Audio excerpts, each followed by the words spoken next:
waana u fahamnaa marka diintan lagu sheegayo ee lagu wacdinayo ee lagu baraarujinayo ee lagu yeerayo xaggeeda ee lagu barayo ee baranaysid to hadda cusub oo soo degtay maaha waa iyadii cahdigii nabigeena calayhi salaatu wasalaam diintii nabi maxamed iyo saxaabadiisa dushooda lagu soo dejiyey unbaa maanta innagana inoo taalla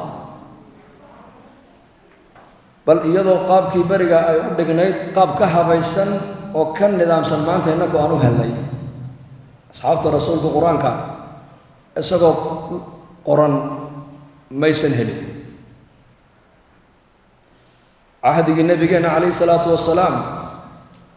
ilaa cahdigii abi bakrin asidiiq qur-aanku wuu u baahsanaa ninba inbuu qur-aanka ka hayay saxaabada rag baa laba aayadood oo kaliya hayay rag baa suurado dhan hayay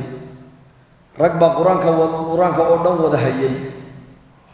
qur-aanka in la jamciyo taladaa ninkii soo jeediyey cumar bnu khadaab buu ahaa radia allahu canhu wa ardaah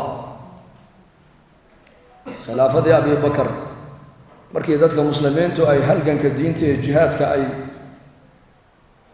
ay u baxayaan uu batay saxaabadiina la arkay inay tiradoodu ay yaraanayso oo ama ay dhimanayaan ama ay weynaanayaan ama jihaadka ay ku dhimanayaan markii la arkay ayuu cumar bnu khadaab allah raalli ka noqday shuuradii buu ka dhex dhiibtay talo oo wuxuu soo jeediyey in nin walba qur-aanka intuu hayo intoo loo tago in laga soo qoro meel lagu qoro walaakiin abubakr sidiiq uu iska diiday wuxuu yidhi cumarow talada aada soo jeedisay maytu aan qaadanayna maahayna ka joog buu yidhi waayo qur-aanka in la jamciyo haddii arrinkaasi uu arrin saxa uu yahay nebi maxamed calayhi salaatu wasalaam oo waxyi uu ku soo degayaa lagu odhan lahaa qur-aanka jamciga meelku hurur haddii kale uu siibanayay walaakiin cumar bnu khadaab tala soo jeedintaa kamuu hadhin bal 2 bilood baa la yidhi ayuu taladaa ku celcelinaya u lahaa war qur-aanka han qorno oo ragga quraada ama kutaabta qur-aanka qora ee cahdigii nebiga sala allahu calayh wasalam waxyiga qori jiray handirno oo nin walba intay meeshiisa saxaabi walba ugu tagaan dowladda islaamkuna markaa way ballaadhatay ilaa shaam bay cagacagaynaysaa ilaa iyo waxay maraysaa maaragtaanay urdun iyay maraysaa jasiirat alcarab oo dhan bay risaaladu gaadhay saxaabadu markaa meeshay gaadhaanba ka soo noqon maayaan 2 bilood taladaa cumar markuu ku celceliyey ayaa ilaahay abi bakrin asidiiq radia allahu canhu laabtiisii baa ilaahay ku sharxay inuu ra'yigaa cumar uu soo jeediyey ra'yigaas uu yahay sawaab deedna markaa raggii cahdigii nebigeenna sala allahu calayh wasalam waxyiga qori jiray ee waxna akhrin jiray waxna qori jiray saxaabada intooda badan ummiyiin bay u badnaayeen uu nebigeennaa sheegoo yidhi naxnu ummatan ummiya laa naktubu walaa naqra' annaku waxaan nahay buu nebigu uhi ummad aan waxna qorin wixii loo qorana aanan akhrin baan nahay buu rasuulku yidhi waa mucjizaadka ilaahay nebi maxamed uu siiyey nebi ummiya waxna aan qoraynin wixii qoranna aan akhrin karaynin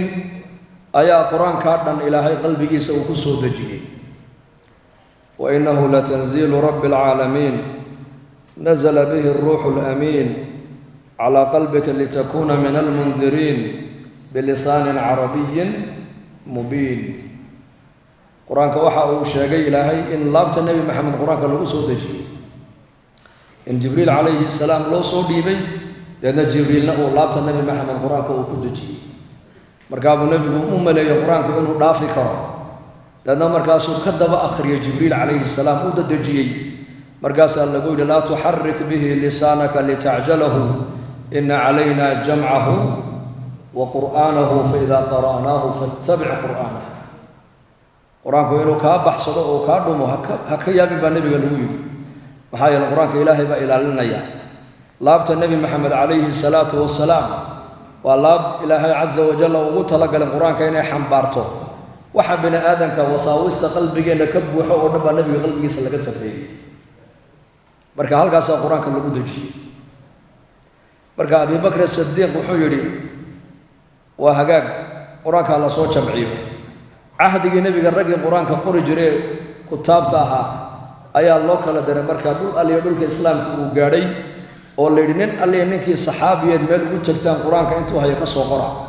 maxaana qur-aanka lagu soo qoray markaa ila warqadahan iyo buugaantan ma ooline hargaha xoolaha iyo maaragtaane lafaha geela iyo geedaha timirta jirrida marka la kala dallaaciyo waa caddaan meelaha noocaasa qur-aanka markaa lagu soo qoray nin walba markaa intuu hayay baa markaa laga soo qaaday qur-aanka hal aayada awaakhir suurati الtawba laqad jaa'akum rasuulu min anfusikum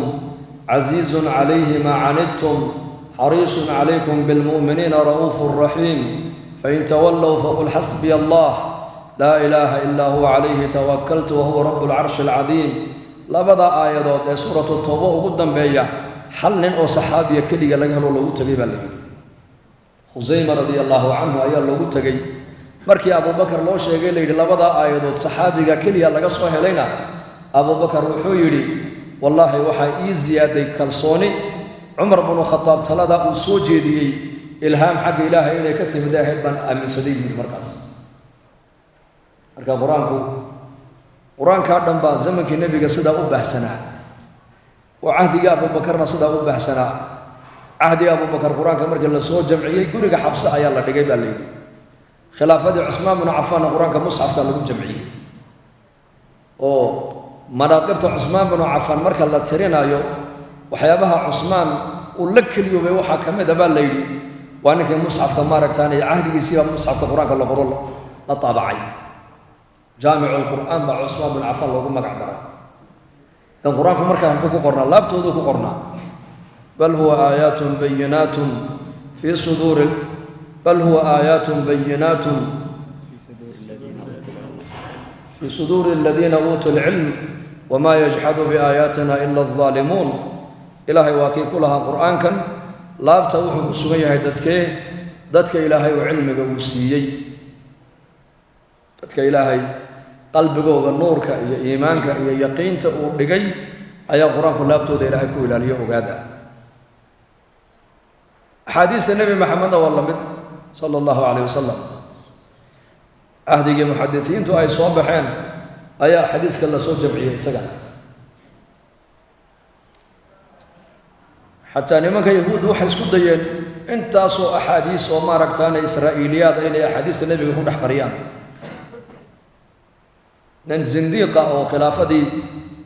وحنجعلها إنها هيد ما ركتان هارون الرشيد إنها هيد يلا صوبتي مركز الكركة لقى قوي markaasuu qoslay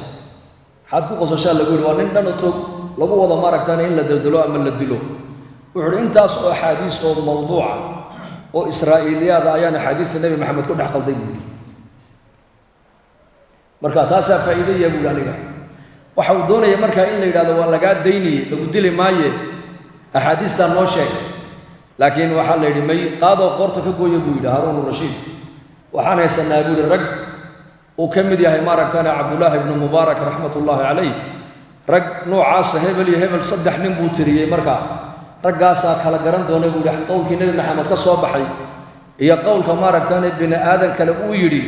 رج إلى هاي قلبه والنور وقليه وكلا صار يعني هاي سنايا بكويري مركا الدين تينو وحي هري إلهي نبي وعيوش يجانو بعدك اللوجوع العليا